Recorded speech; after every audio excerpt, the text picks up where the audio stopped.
सुबह सुबह सुनील ऑफिस जाने के लिए तैयार हो रहा था कि तभी उसकी पत्नी सुमन हाथ में फ़ोन लिए हुए सुनील के पास आई और बोली, सुनिए जी, आज सुबह फिर से गांव से ताऊ जी का फ़ोन आया था, तो आप एक बार उनसे बात कर लीजिए।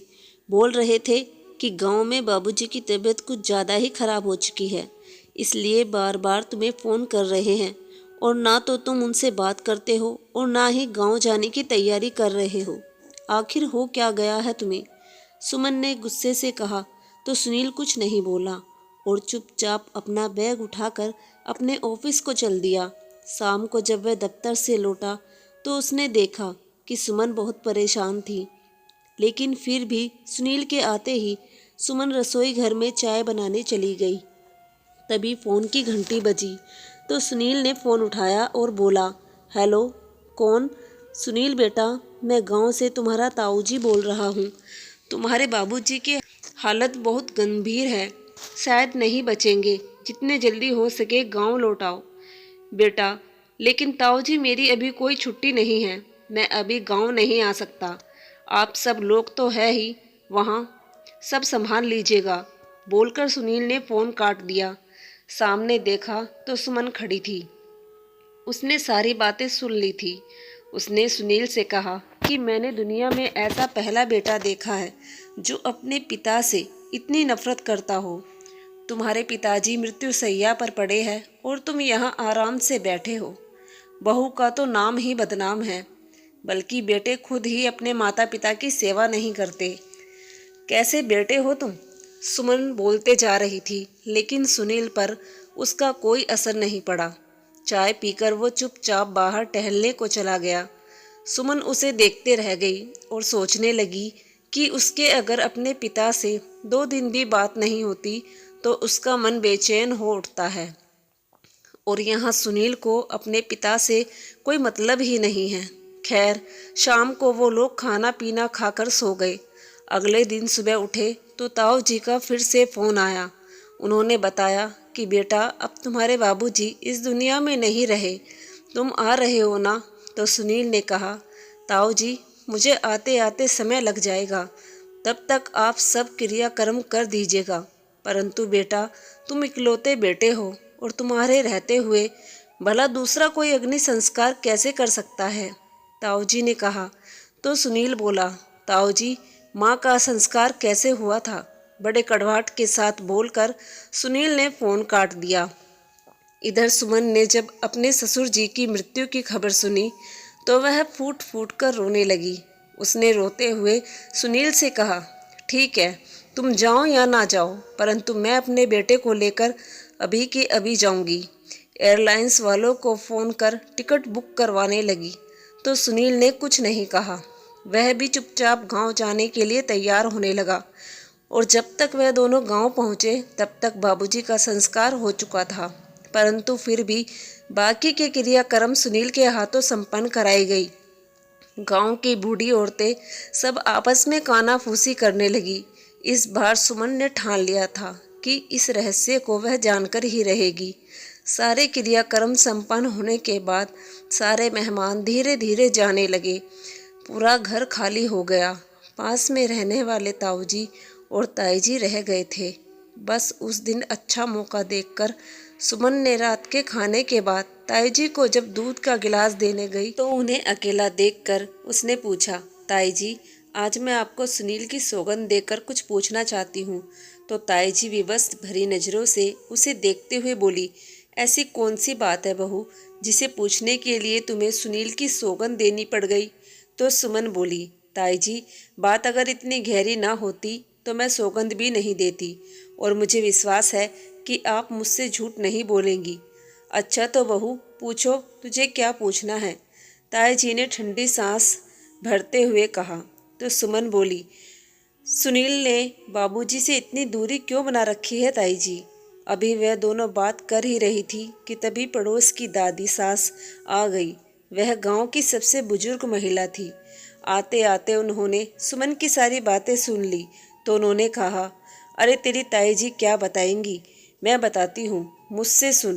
कहते हुए वो चारपाई पर बैठ गई और अपनी आंखों में आए हुए आंसुओं को पोंछते हुए बोली, आखिर क्यों ना नफरत करे सुनील अपने बाप से। जब से उसने होश संभाला है तब से अपनी माँ को सताते ही तो देखा है। आखिर क्या दोष था सुनील की माँ का, जानकी का? ऐसा क्या हुआ था दादी जी जो सुनील अपने पिता से इतनी नफरत करने लगा? सुमन ने पूछा तो दादी सास ने बताना शुरू किया। पुराने जमाने में बगैर देखे शादी विवाह हुआ करते थे का घराना, यानी कि तुम्हारे सास के घर वाले काफ़ी पैसों वाले थे और खानदानी एवं संस्कारी भी थे। और इधर सुनील के दादाजी भी खानदानी जमींदार थे। उनके दो बेटे थे, बड़ा बेटा महेश और छोटा बेटा रमेश। पास वाले गांव से बड़े बेटे महेश के लिए जानकी का रिश्ता आया और शादी के लिए हाँ कर दी गई। उस समय महेश यानी कि तुम्हारे ससुर दिल्ली में अपनी पढ़ाई पूरी करने के बाद नौकरी कर रहे थे। गांव की सादगी से दूर शहर के जगह उन्होंने अपने आप को ढाल लिया था। ऐसे में जब अचानक उन्हें गांव बुलाया गया और बगैर उनकी मर्जी जाने उनकी शादी कर दी तो उन्हें ऐसा लगा मानो कि सारी जिंदगी बर्बाद हो गई है। पिता के डर और संपत्ति से बेदखल हो जाने के कारण उन्होंने चुपचाप शादी कर ली। परंतु शादी के बाद दुल्हन को देखा तो उनके होश उड़ गए। बेहद छोटे कद की, सांवले रंग की एक 8वीं पास लड़की उनके सामने पत्नी बनकर खड़ी थी। उस समय यही देखा जाता था कि लड़की संस्कारी हो और अच्छे घराने से हो। और महेश बाबू का अपना सपना था कि वह अपने ही समान पढ़ी लिखी और सुंदर लड़की से शादी करेंगे। परंतु अपने सपनों को टूटते देखकर बगैर किसी को बताए वो रातों रात गांव से वापस दिल्ली आ गए। बेचारी जानकी सुहाग की सेज पर अकेली बैठी रही। पति ने घूंघट उठाकर चेहरा देखा और लौट कर जो गए फिर बरसों न आए। महेश के पिता ने कई खत लिखे, लोगों को भी दिल्ली भेजा, परंतु महेश लौटकर नहीं आया। रमेश की भी शादी हुई, भाई की शादी में भी महेश नहीं आया। महेश के पिता जब जानकी को देखते तो दुखी हो जाते। जानकी बिना किसी शिकायत के दिन भर सारे घर के काम करती, ससुर की सेवा करती, साथ में देवर और देवरानी की भी बहुत इज्जत करती। रमेश भी अपनी भाभी की बहुत इज्जत करता था। अपने भाई के रवैये से वो भी परेशान थे, परंतु उनके हाथ में कुछ भी नहीं था कि वो कुछ भी कर पाते। किसी दिन अगर किसी चीज़ में मदद कर देते या प्यार के दो बोल बोल लेते तो उनकी पत्नी उन्हें ताने देने लगती। जानकी सब सुनती थी और समझती भी थी, परंतु अपने दुर्भाग्य के आगे और किसी की क्या शिकायत करे। पति द्वारा कुरूप कहकर ठुकरा जाने के पश्चात वो सदा घूंघट में ही रहने लगी। सुख तो जैसे उसके जीवन से विलीन ही हो गया था। कुछ भी पूछे जाने का जवाब वो सर हिलाकर हाँ या ना में ही देती। महेश के पिता यह सब देखकर मन ही मन अपने आप को अपराधी मानकर दुखों के सागर में डूबने लगे थे। और शायद इन्हीं दुखों के कारण एक दिन इस दुनिया को छोड़कर चल बसे। महेश बाबू को खबर पहुंचाई तो वह गांव आ गए, क्योंकि पिता का दाह संस्कार करना था। मजबूरीवश कुछ दिनों तक गांव में रहना पड़ा। क्रियाक्रम खत्म होने के बाद छोटे भाई ने कुछ दिन और रुकने का आग्रह किया ताकि जमीन जायदाद के बारे में दोनों भाई अच्छी तरह जान ले। तो महेश ने रुकने के लिए तैयार हो गया। आखिर जमीन जायदाद का लालच किसे नहीं होता। इसी बीच गांव की कुछ औरतों ने महेश को समझाया कि वह जानकी को मन से अपना ले। आखिर उसकी क्या गलती है? शादी के बाद पहली बार गांव आए हैं तो कम से कम अब तो उसे अपनी पत्नी का दर्जा देना चाहिए। क्या पता बेचारी जानकी की भी किस्मत खुल जाए। तो पता नहीं क्या सोचकर महेश इस बार जानकी के कमरे में सोने लगा। तो जानकी को भी बहुत खुशी मिली कि इतने दिन ना सही, पर अगर अभी महेश उसे अपना ले तो क्या पता उसकी ज़िंदगी संवर जाएगी। लेकिन यह सब कितने दिनों तक चलता। एक दिन महेश वापस दिल्ली लौट गया तो जानकी फिर से उदास रहने लगी। एक दिन अचानक जानकी को सुबह उठते ही उल्टियाँ शुरू हो गई तो चाची सास और दादी सास बहुत खुश हो गई और पूरे गांव में खबर कर दी। तो सब लोग बहुत खुश हो गए कि आखिर महेश ने जानकी को अपना ही लिया। परंतु जानकी यह सब जानती थी कि प्यार वाला प्यार कुछ नहीं था। सिर्फ एक जिस्मानी ज़रूरत जैसी मजबूरी में महेश को अपनी पत्नी के साथ पूरी करनी पड़ी। गर्भावस्था में भी जानकी बेचारी घर का पूरा काम करती और अपनी देवरानी की हुकूमत सुनती। रमेश की अपनी पत्नी के आगे एक न चलती थी। ऐसा नहीं था कि जानकी के मायके वाले इन सारी घटनाओं को नहीं जानते थे। वह कई बार जानकी को लेने के लिए आए, लेकिन जानकी अपने मायके नहीं गई। उसने साफ साफ कह दिया कि जो मेरी तकदीर में था वही मुझे मिला, इसमें किसी का कोई दोष नहीं है। मैं यहाँ से अब कहीं नहीं जाऊँगी। मैं नहीं चाहती हूँ कि मेरी वजह से मेरे पिता और भाइयों का सर नीचा हो। खैर, भगवान उस पर थोड़े सहायक हुए। उसने एक गोरे चिट्टे स्वस्थ बेटे को जन्म दिया। अब तो उस बेचारी को जीने का सहारा मिल गया था, परंतु उसकी देवरानी जलकर राख हो गई थी। गाहे बगाहे उसने कई बार लोगों के सामने ताने भी दिए कि क्या पता यह बच्चा जेठ जी का है या मेरे पति का। यह सुनकर जानकी का कलेजा दहल जाता, परंतु बेचारी क्या करती, सिर्फ भगवान के चरणों में अपने आंसू बहा लेती। प्रसूति गृह से निकलते ही उस बेचारी ने पहले की तरह ही घर का काम संभाल लिया। एक तरफ बच्चे को संभालती, दूसरी तरफ घर के काम। रमेश ने कई बार भाभी की मदद करने के लिए घर में काम वाली बाई रखी, परंतु उसकी पत्नी ने किसी को नहीं टिकने दिया। वह अपने आप को घर की मालकिन समझती थी।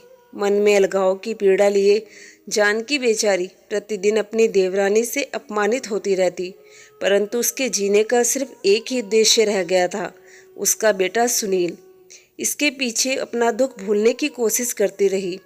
प्रसव के बाद किसी तरह की कोई सेवा और अच्छा भोजन न मिलने के कारण धीरे धीरे जानकी के शरीर को बीमारी ने घेर लिया।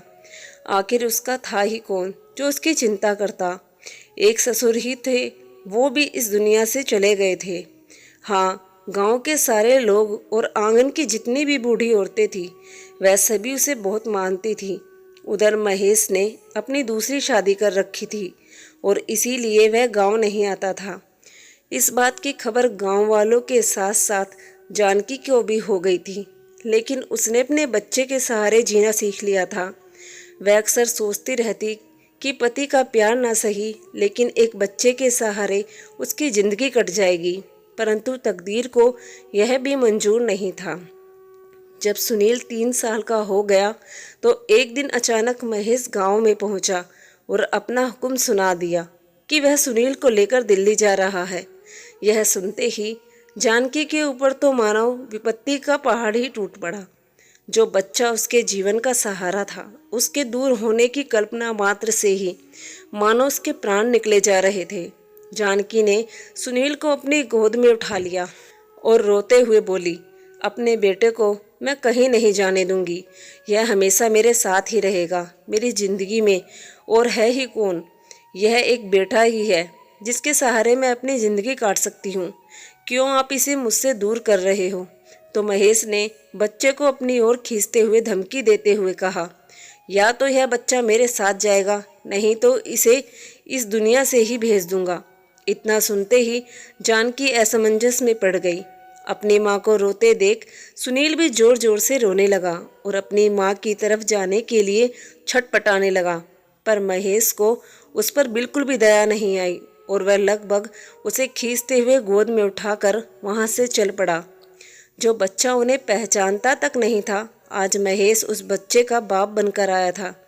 महेश तो सुनील को लेकर चला गया, पर इधर ना जाने कितने दिनों तक जानकी बिना खाए पिए अपने कमरे में मुंह छुपाए रोती रहती। उधर कुछ दिनों तक बच्चे ने परेशान किया, पर धीरे धीरे वह अपनी माँ को भूलने लगा।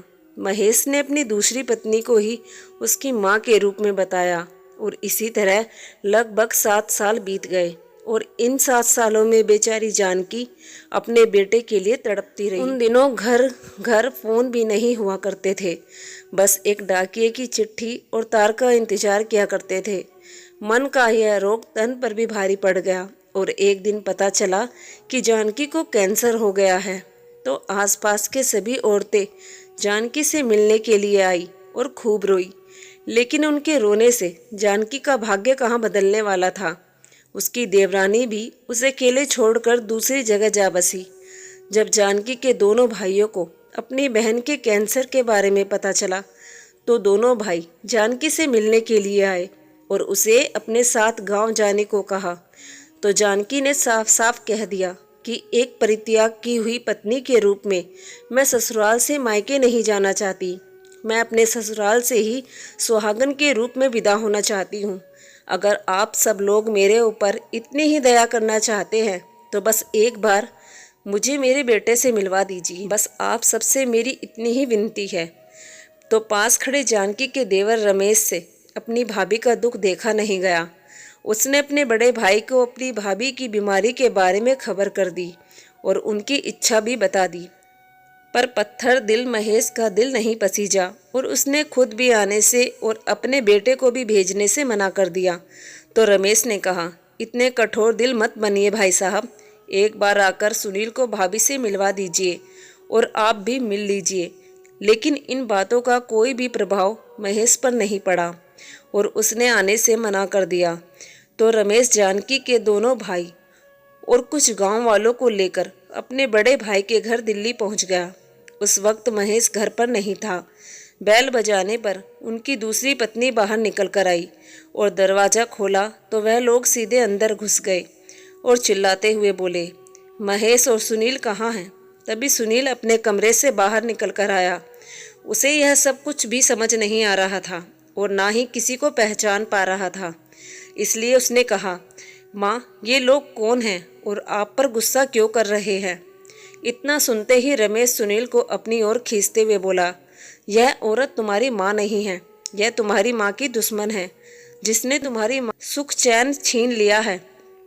तुम्हारी माँ गांव में जिंदगी और मौत के बीच जूझ रही है।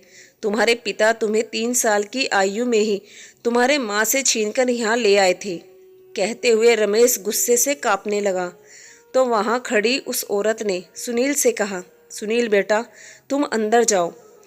तो रमेश चिल्लाकर बोला, कहीं नहीं जाएगा, ये अब सीधा गांव जाएगा। तभी जानकी के भाई ने कहा, और हाँ, महेश को एक बात जरूर कह देना कि अब हम उसे छोड़ने वाले नहीं हैं। हम सारे लोग मिलकर कानूनी तौर पर कार्रवाई करेंगे। सारा समाज, सारे परिवार, सब लोग हमारे पक्ष में हैं। बोल देना उसे। इन सब की बातें सुनकर सुनील तो सकते में आ गया। उसे आज तक पता ही नहीं था कि उसकी माँ कोई और है। उसने तो हमेशा माँ की जगह उस महिला को ही देखा था। अपनी सगी माँ को वो भूल चुका था। उसे लेकर सभी लोग गांव आ गए। अपने बेटे सुनील को सामने देखकर जानकी के तो मानो प्राण ही लौट आए। जब रमेश ने सुनील को ले जाकर उसकी माँ के सामने खड़ा किया और कहा, देख लिया तेरी माँ का क्या हाल बना दिया है तेरे बाप ने। तो सुनील भौचक्का सा खड़ा होकर देखता रह गया। जिसे सब उसकी माँ बता रहे थे, अब वह 10 साल का बच्चा था। उसे धीरे धीरे सारी बातें समझ में आने लगी थी।